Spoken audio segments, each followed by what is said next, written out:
Halo semuanya, selamat pagi, siang, sore, dan malam dimanapun kalian berada. Kenalin, aku Akil Ahmad Rahman Mifian dari kelompok 50 Agile, Fakultas Ilmu Komputer, Prodi Informatika. NPM saya 2608 10 10 10 226.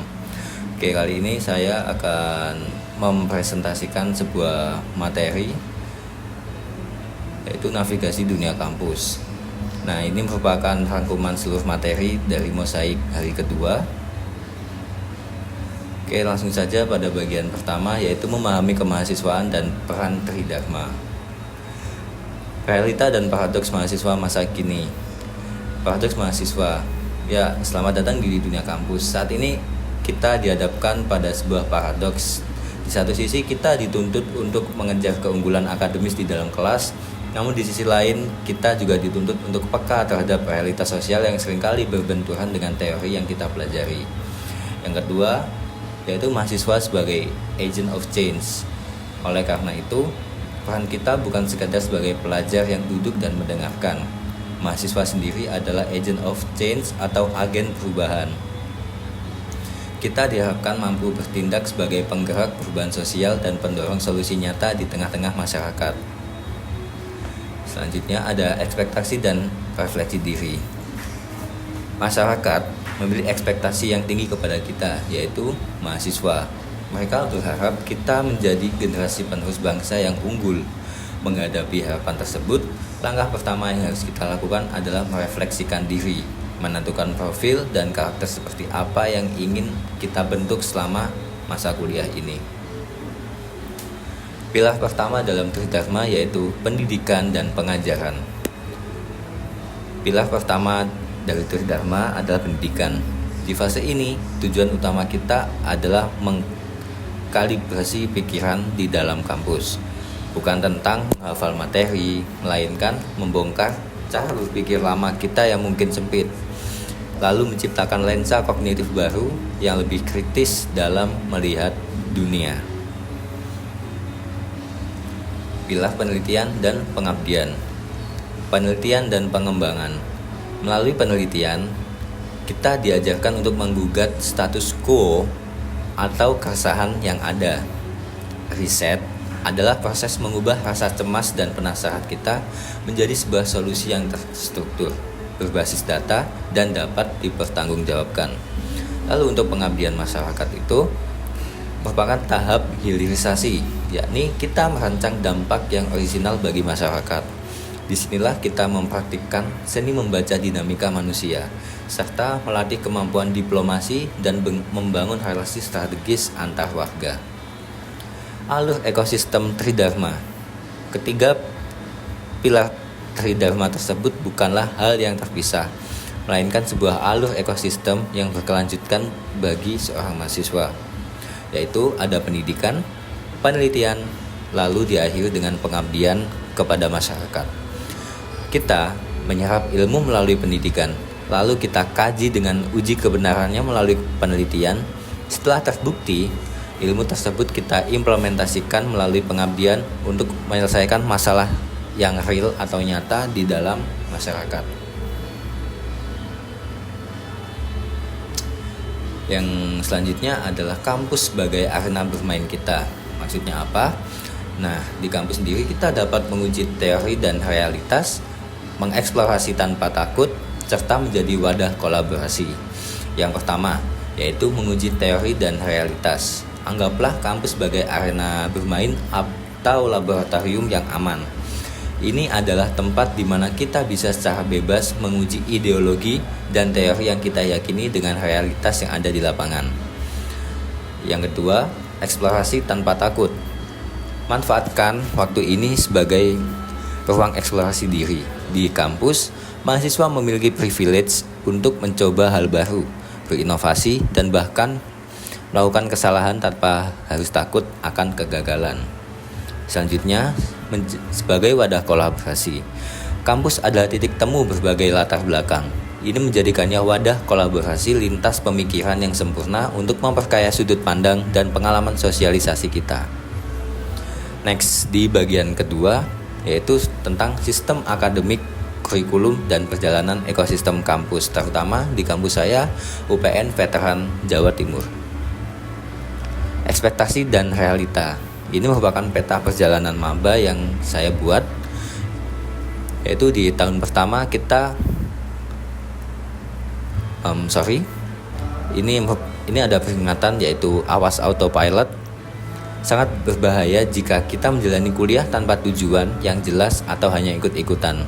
Maksudnya, mode autopilot ini itu kita kayak ya ngejalanin kuliah itu kita samain kayak yang ada di SMA, SMK gitu. Maksudnya nggak ada tujuan yang jelas ke depannya gimana. Nah, itu jangan. Itu dapat merugikan masa depan kita sendiri nantinya.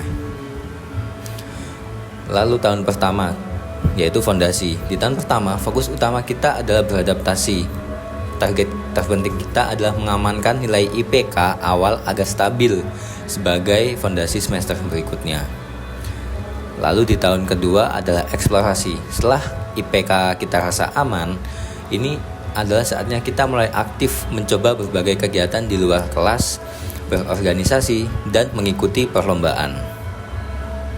Sistem kurikulum dan nilai dasar. Kurikulum OBE.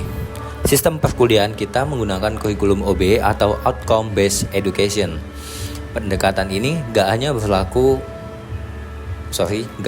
berfokus pada seberapa banyak materi yang kita baca, tetapi lebih menitik beratkan pada capaian pembelajaran dan keterampilan praktis lulusan agar sesuai dengan kebutuhan industri.